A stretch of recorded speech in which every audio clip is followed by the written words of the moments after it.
ईट date frog. अरे अरे रुकिए, मैं आपको मेढक को खाने के लिए नहीं कह रही हूँ। ईट डेट फ्रॉग तो बुक का नाम है और इसी बुक से हम बहुत सारी चीजें जानेंगे। अपने काम को टालते रहने वाली आदतों से छुटकारा पाने और खुद को और अधिक प्रोडक्टिव बनाने के लिए एक बेहतरीन बुक है। हर वो इंसान जिसे काम को टालने की आदत हो, वो इंसान जो बहुत सारे काम के बोझ तले दबे हैं और उनसे निजात पाना चाहते हैं, जो अपने सपनों और लक्ष्यों को पाना चाहते हैं। आपने अपनी रोज़मर्रा की ज़िंदगी में अक्सर खुद के मुंह से इनमें से कोई ना कोई वाक्य सुने ही होंगे। इतना काम है इस प्रोजेक्ट में, ये सब कैसे ख़त्म होगा, ये सब इतने कम वक्त में मुझसे नहीं होगा, है ना। चाहे हम ऑफिस में हों या घर पर, हर दिन हमारे लिए एक नया कामों का भंडार तैयार होता है, लेकिन उसे करने के लिए समय तो सीमित ही है। इसलिए हम कई चीज़ों को उतने अच्छे से नहीं कर पाते हैं जैसे कि हम उसे करना चाहते हैं। आपके साथ भी ऐसा रोज़ होता होगा, है ना। लेकिन ये सब मैनेज करने और सीखने के लिए आपको पूरी ज़िंदगी नहीं लगेगी, ना ही कोई स्पेशल प्रोसीजर। बस इस वीडियो के लास्ट तक बने रहिए और चैनल पे नए हैं तो चैनल को सब्सक्राइब कर लीजिए। इतना ही कीजिए, आपका काम हो जाएगा। और अपने बॉस खुद बनकर एक डिसिप्लिन तरीके से अपने कामों को सही समय पर ख़त्म करना सीखिए। इससे आप ये भी जानोगे, जैसे कि अपनी प्रोडक्टिविटी को 25% तक बढ़ाने का एक तरीका, किस काम को पहले करना चाहिए उसे समझने का तरीका। आइए हम शुरू से इस बात को इस उदाहरण के ज़रिए समझते हैं। मान लीजिए कि आपके ऊपर कामों का पहाड़ है और आप किसी मीटिंग में जाते जाते ये सोच रहे हैं कि इतना सब कुछ आप कैसे ख़त्म करेंगे। तो ऐसे में सबसे पहली चीज़ है अपने गोल को अपने माइंड में क्लियर करना, क्योंकि ये प्रोडक्टिव होने का सबसे पहला कदम है। तो इन गोल्स को अपने दिमाग की जगह किसी नोटबुक या कहीं और लिखकर रखना ज़्यादा अच्छा है, ताकि आपका दिमाग उसी में ना उलझा रहे। लेखक कहते हैं कि जो भी व्यक्ति अपने गोल्स को लिखकर काम करता है वो बाकियों में 5 से 10% ज़्यादा जल्दी और प्रोडक्टिव तरीके से अपना काम खत्म कर लेता है। लेकिन लिखने के इतने फ़ायदे होने के बावजूद भी केवल 3% लोग ही इस तरीके को अपनी रोज़मर्रा की ज़िंदगी में इस्तेमाल करते हैं। अपने गोल को क्लियर करने के बाद उसे पूरा करने के लिए जो भी काम आपको करने हैं उसे स्टेप बाय स्टेप लिख कर रखें और टाइम के हिसाब से उनकी प्लानिंग भी लिखें। हमेशा इस लिस्ट को चेक करते रहे और जो काम आप ख़त्म करते जाएं उन्हें निशान लगा दें, ताकि जब भी आप उनको देखें तो आप खुद पर गर्व करें और अपनी सफलता से इंस्पायर होकर बाकी बचे कामों को और जल्दी से ख़त्म करें। ऐसा करने से आप अपनी प्रोडक्टिविटी को 25% तक बढ़ा सकते हैं, क्योंकि आपको अपने अगले कदम के बारे में सोचकर अपना टाइम नहीं वेस्ट करना पड़ेगा। ऑथर कहते हैं, अगर आपको और अच्छे से अपना काम खत्म करना है तो 80-20 रूल का पैरेटो प्रिंसिपल का इस्तेमाल करना चाहिए। इस प्रिंसिपल के अनुसार आप अपने हर काम को 10 छोटे कामों में बांट लें और इन 10 कामों में से 2 ऐसे काम हो जो बाकी 8 से ज़्यादा ज़रूरी हैं। ऐसा इसलिए क्योंकि अक्सर लोग आसान दिखने वाले कामों को पहले ख़त्म कर लेते हैं और जो ज़्यादा ज़रूरी और कठिन काम होते हैं उन्हें टालते जाते हैं, जिससे कि बाद में उन्हें स्ट्रेस का सामना करना पड़ता है। तो इस मेथड से आप दोनों तरह के काम निपटा सकते हैं और आपको काम का स्ट्रेस भी नहीं महसूस होगा। अब जब आपको ये पता चल गया है कि आपको करना क्या है, तो अपने हर काम को आप बेहतर तरीके से कर सकते हैं। मगर कैसे? इसका जवाब देते हुए ऑथर ने कहा है कि अपने कार्य को अरेंज करते समय हर एक्शन से पहले सोचें इसका क्या नतीजा होगा और इसे करने के बाद आप अपने फाइनल गोल के और कितने करीब पहुंचेंगे। ऑथर कहते हैं कि हार्वर्ड स्कूल में हुई एक रिसर्च में देखा गया है कि जो लोग अपने हर एक्शन का नतीजा पहले से ही सोच के चलते हैं और अपने लॉन्ग टर्म गोल पर फोकस रखते हैं, वो अपने हर प्रोजेक्ट को बेहतर तरीके से पूरा करते हैं। ऑथर ने अपने कामों को ABCDE फॉर्मेट में अरेंज करने की सलाह दी है। मतलब जो सबसे ज़रूरी प्रायोरिटी वाले काम हैं उन्हें A लिस्ट में डालें, जबकि जो काम कोई खास ज़रूरी नहीं है और आप इन्हें समय की कमी होने पर स्किप कर देते हैं, ऐसे कामों को लिस्ट E में डालें। एग्जाम्पल के तौर पर लिस्ट E में ऐसे काम आएंगे जैसे आपको अपने फेवरेट प्रोग्राम या बिहाइंड द सीन देखना हो, जबकि ये लिस्ट का काम हो सकता है अपने रिज्यूम और अपडेट कर किसी नई जॉब के लिए अप्लाई करना, है ना। जब आप अपने टू डू लिस्ट को रिव्यू कर रहे होंगे तब ए लिस्ट के काम जो कि सबसे कठिन और ज़रूरी है वो आपके लिए किसी मेढक के जैसे है। तो ऑथर कहते हैं इन मेढकों को पहले खाएं, मतलब इन्हें पहले करें। अपने ए लिस्ट के कामों को पहले करना और तब तक ना रुकना जब तक वो पूरे ना हो जाएं, यही सफलता की कुंजी है। तो इसलिए अपने काम पर तब तक पूरा फोकस रखें जब तक वो ख़त्म ना हो जाए, क्योंकि अगर आपने रिज्यूमे लिखने के बीच में फेसबुक चेक कर लिया तो जहाँ 1 घंटे में काम होना था वहाँ 2 घंटे लगेंगे और आपको उसे करने में और दिक्कत आएगी। ऐसा अक्सर आपके साथ होता होगा, है ना। आप करना कुछ और चाह रहे होते हैं और करते कुछ और हैं।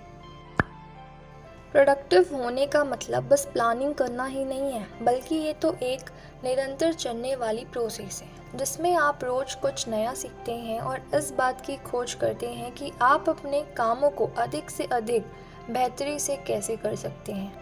कुछ नया सीखने और अपने आप को एक्सप्लोर करने के लिए आपको वैसा माहौल और एक सेल्फ स्पेस चाहिए जहाँ कि आप एकांत में खुद से ही बात कर सके और अपने अंदर झांक सके।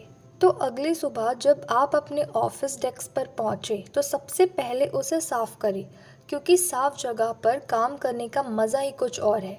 फिर अगला स्टेप होगा कि आप ये चेक करें कि आपके इस्तेमाल में आने वाली सभी चीज़ें, इम्पॉर्टेंट फाइल और डॉक्यूमेंट्स आपके डेस्क पर आपकी पहुंच में हो, क्योंकि अगर आपको खाना बनाना है तो पहले सामग्री तो तैयार होनी चाहिए ना। तीसरा ज़रूरी स्टेप है अपने एबिलिटी और स्किल्स को पहचानना, क्योंकि हर इंसान अपने आप में अलग होता है। तो आप अपने स्किल्स को पहचान कर उसके अनुसार अपने गोल्स और प्रोजेक्ट डिज़ाइन कर सकते हैं, क्योंकि आपके स्पेशल स्किल्स ही आपको दूसरों से अलग बनाती है। जैसे कि कोई इंसान कंप्यूटर प्रोग्रामिंग में अच्छा होता है, किसी को बहुत सी फॉरेन लैंग्वेज आती है तो किसी को कुछ और।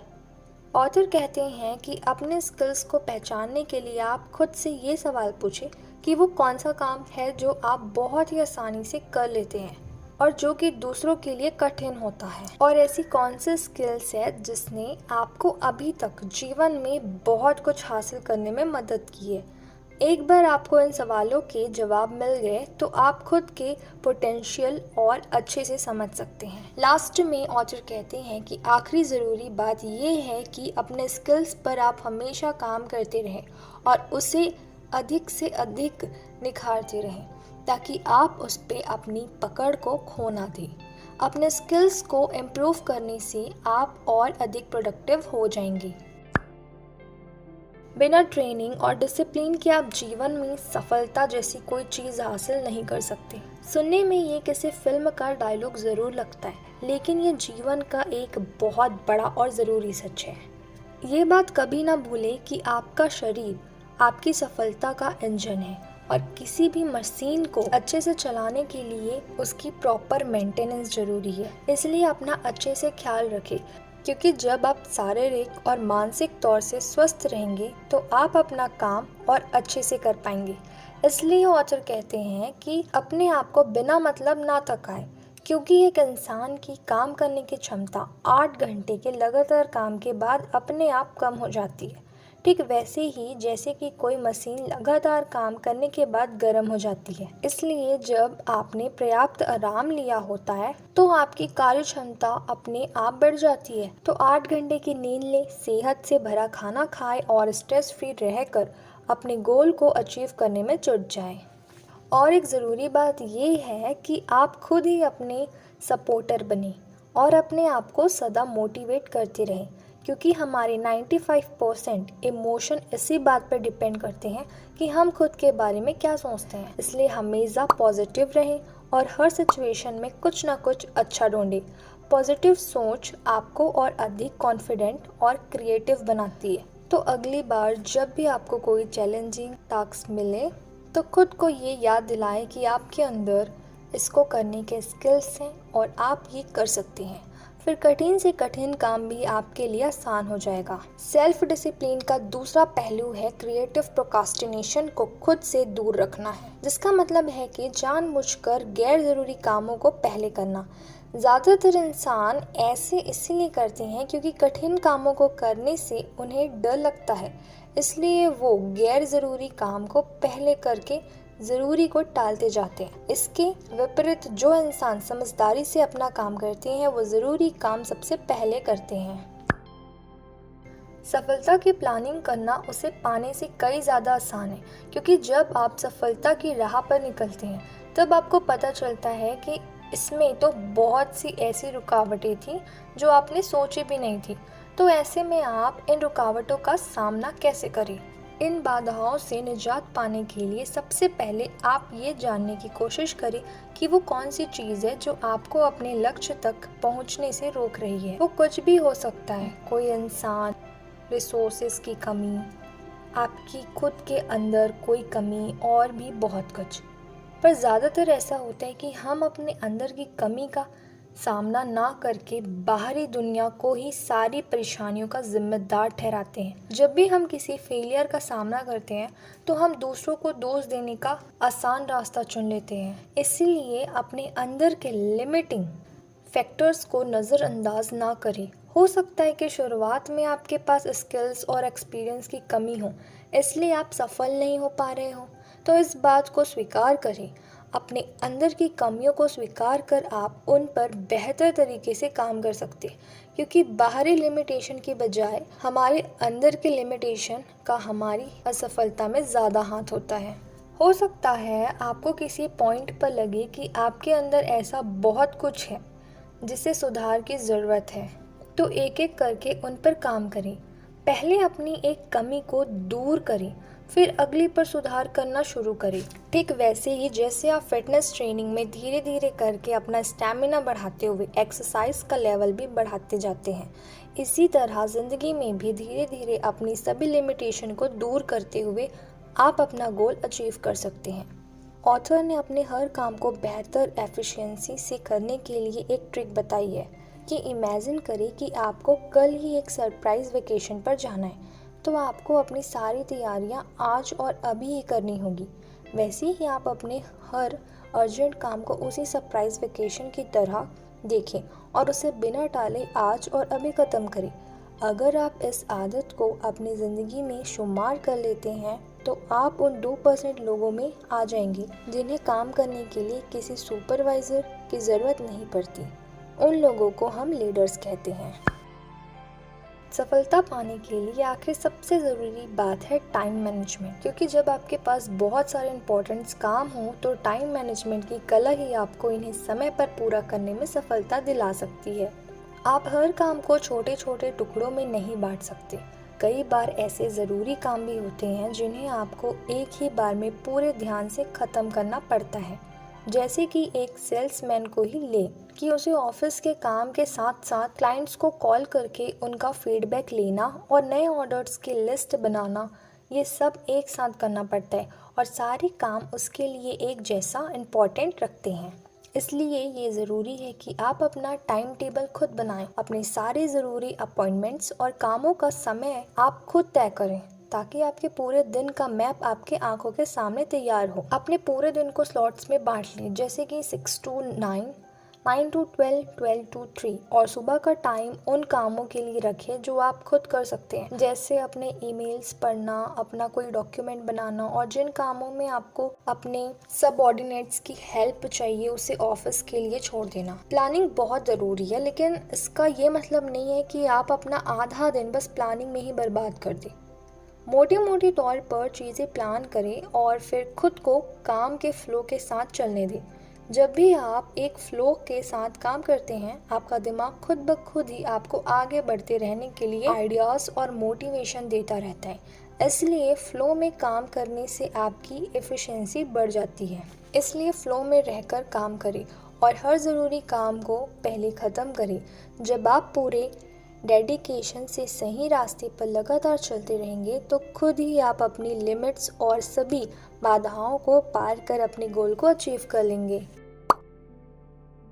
अपने अंदर की प्रोक्रास्टिनेशन मतलब हर काम को टालने की आदत को हराने के लिए सबसे पहले आप ये पहचानें कि आप कौन हैं, क्या चाहते हैं, आपकी ताकत क्या है और आपकी कमजोरियां क्या हैं। इन सब पहलुओं को ध्यान में रखकर अपने हर ज़रूरी काम को सबसे पहले ख़त्म करें, क्योंकि एक बार आपने इन्हें पूरा कर लिया तो आगे का रास्ता खुद ही आसान हो जाएगा।